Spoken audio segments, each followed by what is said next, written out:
திருவல்லிக்கேணி பெண் பிள்ளை ரகசியம் 61ஆம் ரகசியம்.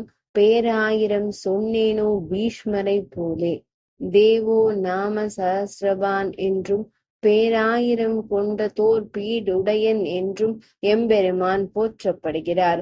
1000 திருநாமங்களை உடைய சிறப்புடையவன் என்பதால் அவனுக்கு ஒரு 1000 திருநாமங்களே உண்டு என்பதல்ல, எண்ணிக்கையில் பெரிய, அதாவது எண்ணற்ற திருநாமங்கள் உடையவன் என்பது இதன் கருத்து. இப்படி எண்ணிலடங்காத திருநாமங்கள் மகரிஷிகளால் சூட்டப் பெற்று கானம் பண்ண பெற்றவன் நாராயணன்.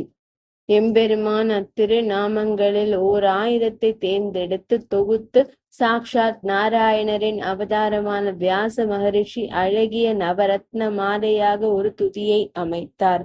இதற்கு ஸ்ரீ விஷ்ணு சஹஸ்ரநாம ஸ்தோத்திரம் என்று பெயர்.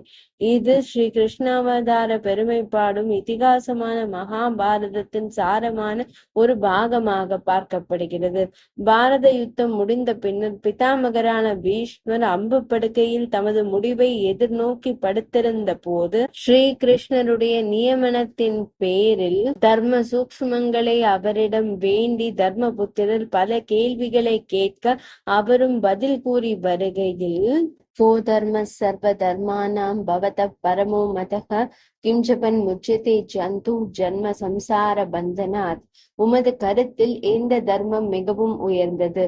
எந்த விஷயத்தை மனதில் கொண்டு பிறவி சுழலில் நின்றும் ஜீவர்கள் முக்தி பெற முடியும் என்று கேட்க, ஜெகத் பிரபும் தேவதேவம் அனந்தம் புருஷோத்தமம் ஸ்துவன்னாம சகஸ்ரேன புருஷ சததோதிதக என்று தொடங்கி ஏஷமே சர்வ தர்மானாம் தர்மோதி கதமோ மதக எத்பக்தியா புண்டரீகாட்சம் ஸ்தவை ரச்சே நரசதா என்று சித்தாந்தப்படுத்தி விஷ்ணோர் நாம சகஸ்ரமே சுணுபாப பயாபகம் யானி நாமானி கௌனானி விக்யாதானி மகாத்மனக ரிஷிபை பரிகீதானி தானி வக்ஷ்யாமி பூதையே. விஷ்ணு பகவானுடைய குண வாசகமான திருநாமங்களில் மகான்களான ரிஷிகளின் பாடப்பட்டவைகளில் ஒரு 1000 உங்கள் நலன் பொருட்டு கூறுகிறேன் என்று விஸ்வம் விஷ்ணுகு என தொடங்கி எல்லா நலன்களையும் நல்க வல்ல ஸ்ரீ விஷ்ணு சஹஸ்ரநாம ஸ்தோத்திரத்தை கண்ணனையே சாட்சியாக வைத்துக் கொண்டு உபதேசித்தார்.